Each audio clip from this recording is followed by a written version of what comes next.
Imagine a standard corporate bonus. Usually it's like a carrot dangled by human resources, right? Okay, yeah. A discretionary pat on the back at the end of a good year.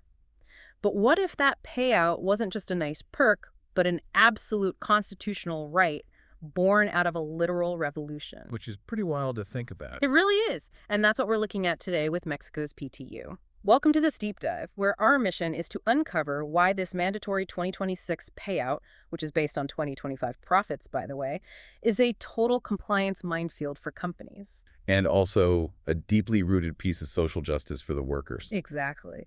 Okay, let's unpack this, because looking at this 10% mandate, my first thought was, this must be a recent HR trend, like some mandatory tech bro profit sharing thing that eventually just got codified into law. You'd think so, but you actually have to rewind all the way to the Mexican Revolution to see where this started. Wait, really? The revolution? Yeah. They specifically wrote it into their 1917 Constitution. It's Article 123. The whole point was to ensure workers weren't treated as disposable cogs, right? They wanted them recognized as actual partners in the economy. Oh, I see. So this is less like getting a random holiday turkey from the plus and more like being a mandatory shareholder in the company. That is a great way to put it. And what's fascinating here is the underlying philosophy. It legally redistributes the wealth generated by the combined effort of capital and labor. Right. And by 1962, the government had fully formalized the rules, locking that mandatory profit-sharing pool at a flat 10% of a company's taxable income. 10% of taxable income is like a massive chunk of money. It's huge. And I imagine the CEO and the person working their front desk aren't getting the exact same payout. So how do you actually divide that up fairly without totally bankrupting the company today? Well, the 2021 outsourcing reforms actually stepped in to put strict caps on maximum payouts just to keep things balanced. Okay, what kind of caps? So a worker's PTU payment maxes out at either 3 months of their salary or the average of what they received over the last 3 years. And the law actually dictates using whichever calculation favors the worker. Nice.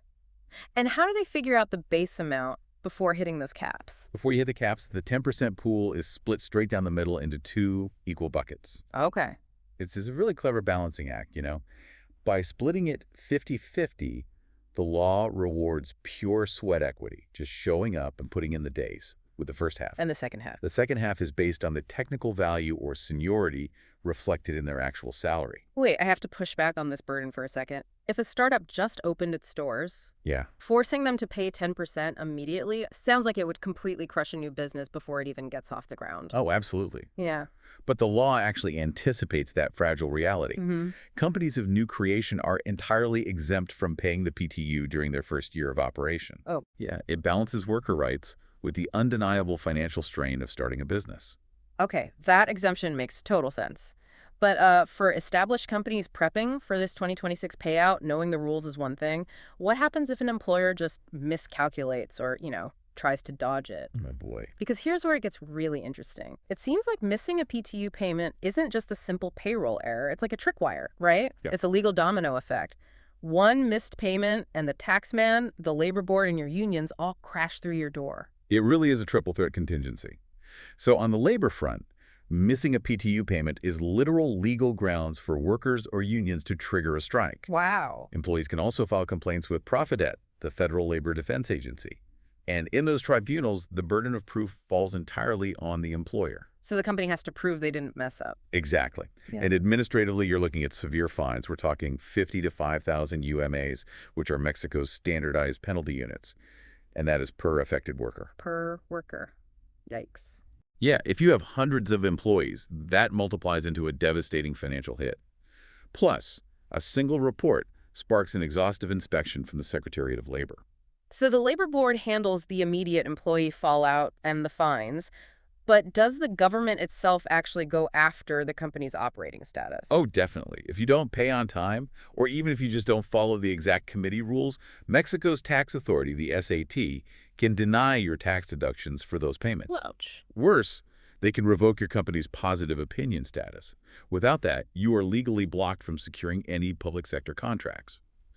So if we connect this to the bigger picture, complying with the PTU is about holistic corporate survival.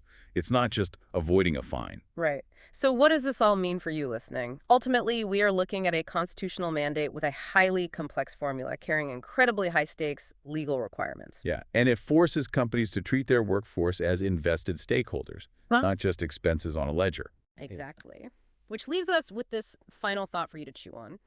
If mandatory profit sharing fundamentally transforms workers into invested partners, how might implementing a strict 10% universal profit sharing model alter corporate culture and the wealth gap in other major global economies?